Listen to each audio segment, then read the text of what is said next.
Students, hope you people are doing well. So today we are going to learn about the another topic, that is body fluids and circulation. So you all know that every organism requires some transport mechanism. Okay, for the transport of what? Transport of the substances, transport of nutrients. Okay, transport of nutrients and also nutrients to all parts of the body, and also transport of excretory products to the excretory organs. So different animals are having different types of transport mechanisms. So we can see, for example, you take the lower animals. So lower animals like sponges. In sponges, the spongocoel acts as the transport mechanism. Okay. Similarly, flatworms, mesenchyme, nematodes, pseudocoelomic fluid, and annelida to chordates, body fluids are there. So what are the body fluids means? One is the blood and one is the lymph. Now let us go for the blood. So study of blood is called as hematology. Okay, study of blood is called as hematology. And formation of blood is called as hemopoiesis. Okay. And study of blood vessels is called as angiology. Is called as angiology. So blood is formed from where? So blood is formed from different organs during different stages of development. So if you see in the early embryonic stages, blood is formed from yolk sac mesoderm. So the yolk sac mesoderm acts as the hemopoietic organ. So remember that word, the poiesis means formation. So in later stages of embryonic development, in the later stages of development, blood is formed from the liver. Then in the final stages of development and also after the birth. Okay, so which is acting as the hemopoietic organ means red bone marrow. So red bone marrow is acting as the hemopoietic organ. So the yolk sac mesoderm, liver, and red bone marrow, all these three together called as hemopoietic tissue or hemopoietic organs. So what is the volume of blood present in our body? The total volume of blood present in our body is 5 to 6 liters.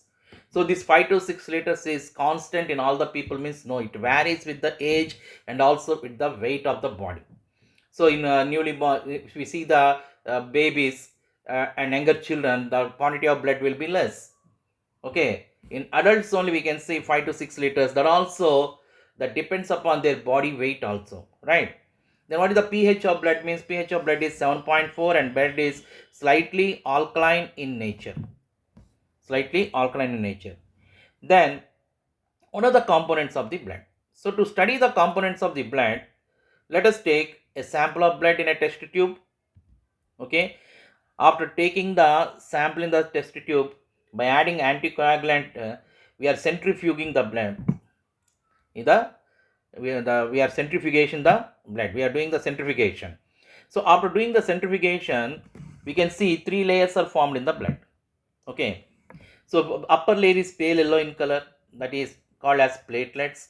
In the middle, a buffy layer is present, a white color layer is present, that is called as it consists of white blood corpuscles and platelets. Okay, and down we can see red cells. So we see the plasma, it is around 55%.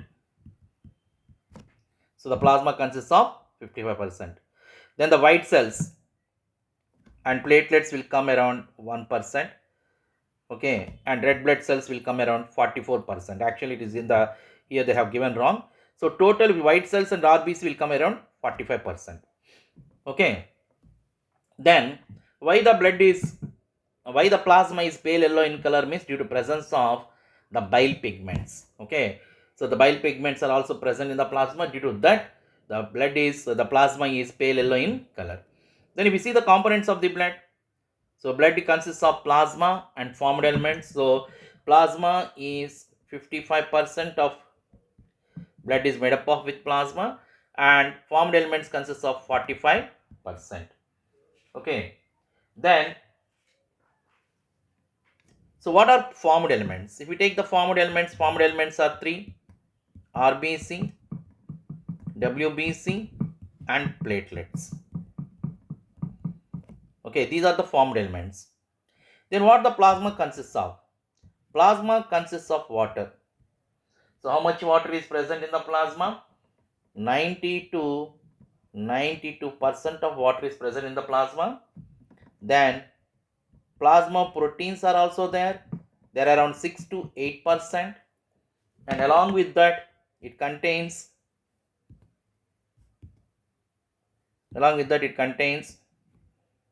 electrolytes, okay, nutrients, gases, waste materials, that means the excretory products, hormones, and vitamins. So all these substances are present in the plasma. So proteins are 6 to 8%. So electrolytes means sodium, calcium, magnesium, bicarbonate, and chloride ions. Sorry. Nutrients means what? Nutrients means glucose, fructose, like other substances comes under the amino acids. All these comes under the nutrients. Gases means carbon dioxide and oxygen. Waste materials or excretory materials. We can use the word excretory materials also. The excretory materials includes urea, uric acid, ammonia, and creatine, and hormones and vitamins. So these are the components of plasma. So let us see the proteins separately in the plasma. What are those proteins present in the plasma? Let us see the proteins. If you take the proteins, they are albumins, globulins, and prothrombin, fibrinogen, and heparin. So these are the proteins present in the plasma. So what is the function of albumin? Albumins maintain osmotic pressure. Maintains osmotic pressure. So very important one, this one. Globulins are also called as immunoglobulins. So these globulins plays an important role in the immune system, and also they are involved in the defense mechanisms. Especially there are gamma globulins are there.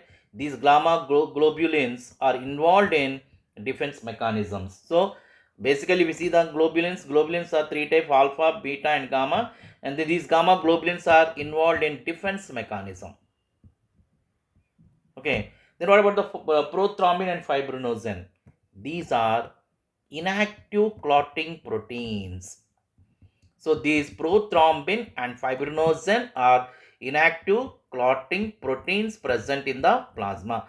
So they are involved in the blood clotting mechanism. Heparin is anticoagulant. Anticoagulant. Anticoagulant means which prevents the blood clotting. Now let us go for the next one, formed elements. Okay, formed elements means, let us see the first one, RBC. Okay, the first one is formed elements.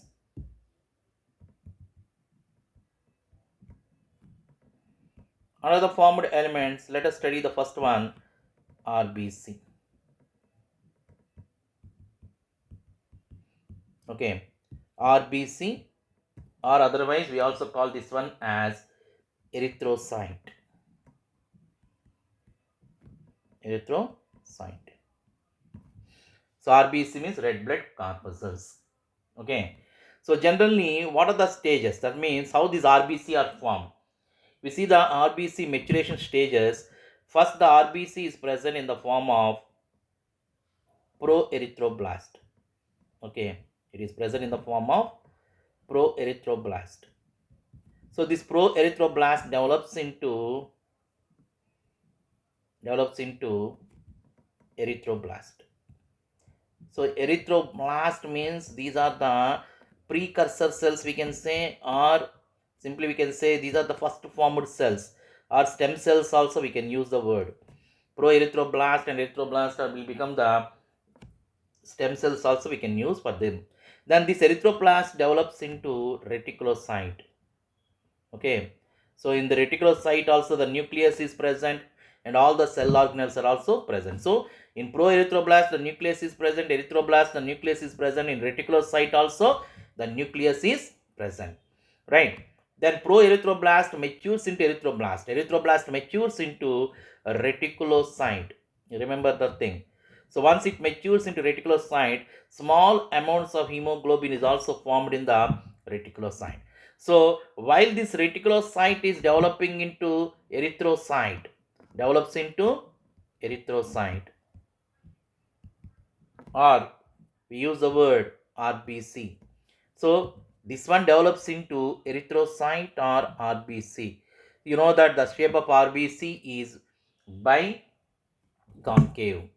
Then in the erythrocyte stage, the nucleus and cell organelles are absent. So both the nucleus and cell organelles are absent in the erythrocyte stage. So up to which stage the nucleus is present means if they ask you the question, up to reticulocyte stage only the nucleus is present. Once the reticulocyte matures into erythrocyte, then the cell organelles and nucleus are lost. Cell organelles and nucleus are lost. Right. So then, if we see the number of RBC, number of RBC, number of RBC varies in both male and female. Okay. So let us see. Number of RBC. It is average is 5.5 millions per millimeter cube. 5.5 millions per millimeter cube. So for the maturation of RBC, that means this reticulocyte should mature into erythrocyte. Okay, when the reticulocyte is undergoing maturation to erythrocyte, it requires some vitamins. Okay, it requires for vitamins. So vitamins required for maturation of RBC. What are the vitamins required? Vitamins required for maturation of RBC.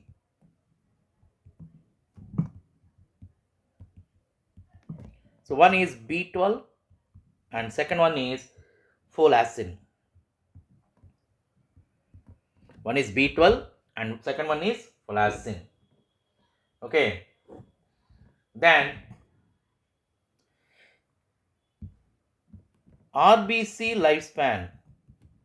What is the lifespan of RBC? Is 120 days. Then old RBC are destroyed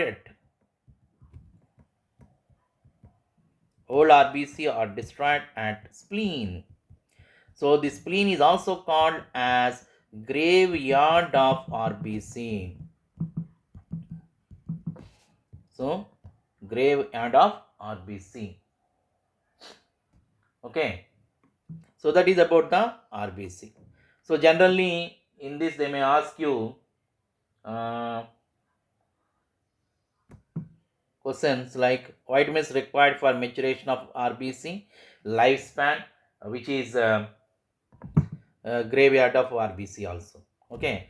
Next one, production of RBC. These are the technical words. You have to remember the scientific words. So production of RBC is called as erythropoiesis. Okay. Increased production of RBC is called as increased production. If the RBC production is increased means it is called as polycythemia. Then decrease in the production of RBC is called as erythrocytopenia. It is called as erythrocytopenia. Now let's go for the next one, WBC. White blood corpuscles or leukocytes. Okay. Then if we see where these are formed, WBC or leukocytes are formed in bone marrow. So all the formed elements are formed in bone marrow. Lifespan is short. Okay, the number is less, that is 6,000 to 8,000 per millimeter cube. Okay, then increase in leukocytes. Increased production of leukocytes is called as leukocytopenia. Sorry, leukocytosis. Penia means decrease. So abnormal increase in leukocytes. Okay, if the leukocytes are increasing abnormally, we call that one as leukemia. Leukemia is also called as blood cancer. Then leukocytes exhibit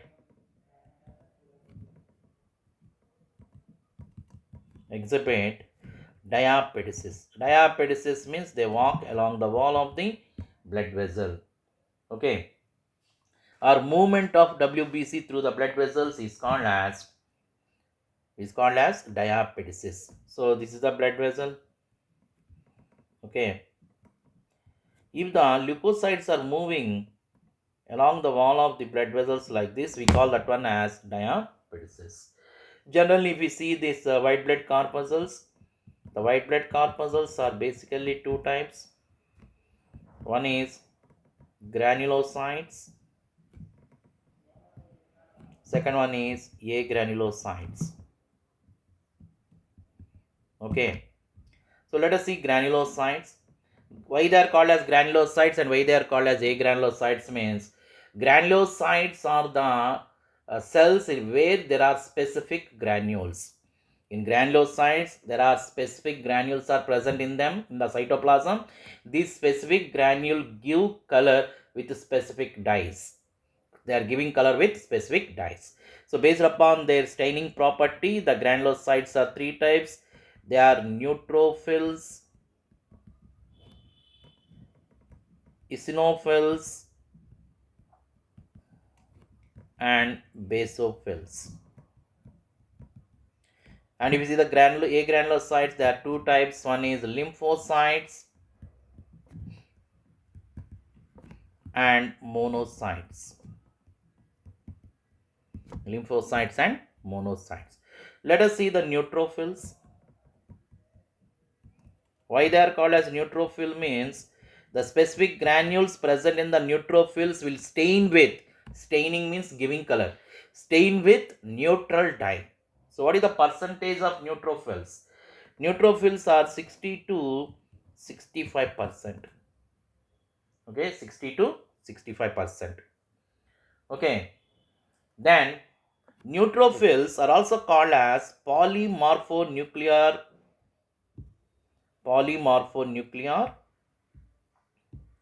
leukocytes. Why they are called as polymorphonuclear leukocytes means because the nucleus is present in 3 to 5 lobes. Like this, the nucleus is present with 3 to 5 lobes. So the nucleus is having 3 to 5 lobes. So they are called as poly means many, morpho means different shape, nuclear means nucleus. So polymorphonuclear leukocytes. So PMNL. They're also called as polymorphonuclear leukocytes.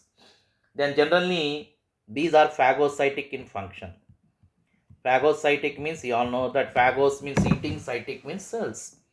Phagocytic in function means they eat the other cells. Okay. Then another name also given for the neutrophils due to this phagocytic function, they are also called as microscopic policemen of the body. The common name, microscopic policemen of the body. So next, let's go for the next one, basophils. So we take the basophil. These are the smallest size, or we can use like that word also. So the basophil percentage is 0.5 to 1%. 0.5 to 1%. Then what about the nucleus? Nucleus is having 2 to 3 lobes. The nucleus contains 2 to 3 lobes, and basophils secrete the histamine, bradykinin, serotonin. Okay, so histamine, serotonin, I think it's not bradykinin, heparin. Histamine, heparin, and serotonin. So you know that histamine is a vasodilator, heparin is an what we can say anticoagulant, and serotonin is vasoconstrictor. So all these secretions, whatever the basophil is secreting, the same secretions are secreted by mast cells of connective tissue. Okay, next one is eosinophils. So eosinophils will stain with acidic dyes and basophils stain with basic dyes. Eosinophil count is 2 to 3%. Okay, nucleus is bilobed. There is a bilobed nucleus. Then eosinophil count increases during infections and allergic reactions. Okay, so eosinophil count increases during infections and allergic reactions. And eosinophils are also phagocytic in function. They are also involved in the phagocytosis. Okay, they are also phagocytic in function. Right, these are about the granulocytes. Now let us go for the next one, agranulocyte. Agranulocyte. So if you see the agranulocytes, there are two types. One is lymphocyte. If you take the percentage of lymphocytes, lymphocytes are around 20 to 25%. Here they will be asking you only the percentage questions only, 20 to 25%. And lymphocytes are two types. They are B cells and T cells. And these lymphocytes are involved in immune reactions. So, okay, they produce the antibodies. Next one is monocyte. So, monocytes are 6 to 8% and largest WBC. The largest WBC is monocyte, and the monocyte contain reniform nucleus. Reniform nucleus means it contains a kidney shaped nucleus. So, when it contains a kidney shaped nucleus, we call that one as reniform. Okay. Then monocytes exhibit diapedicits. So, there is a controversy again. They can give you monocyte or they can give you leukocyte, both are correct. So, diapedicits. Monocytes in connective tissue become macrophages. So, these monocytes, when they enter into the connective tissue, they are becoming macrophages. Macrophages means phagocytic in function, right? So, remaining thing will continue in the next video. Thank you.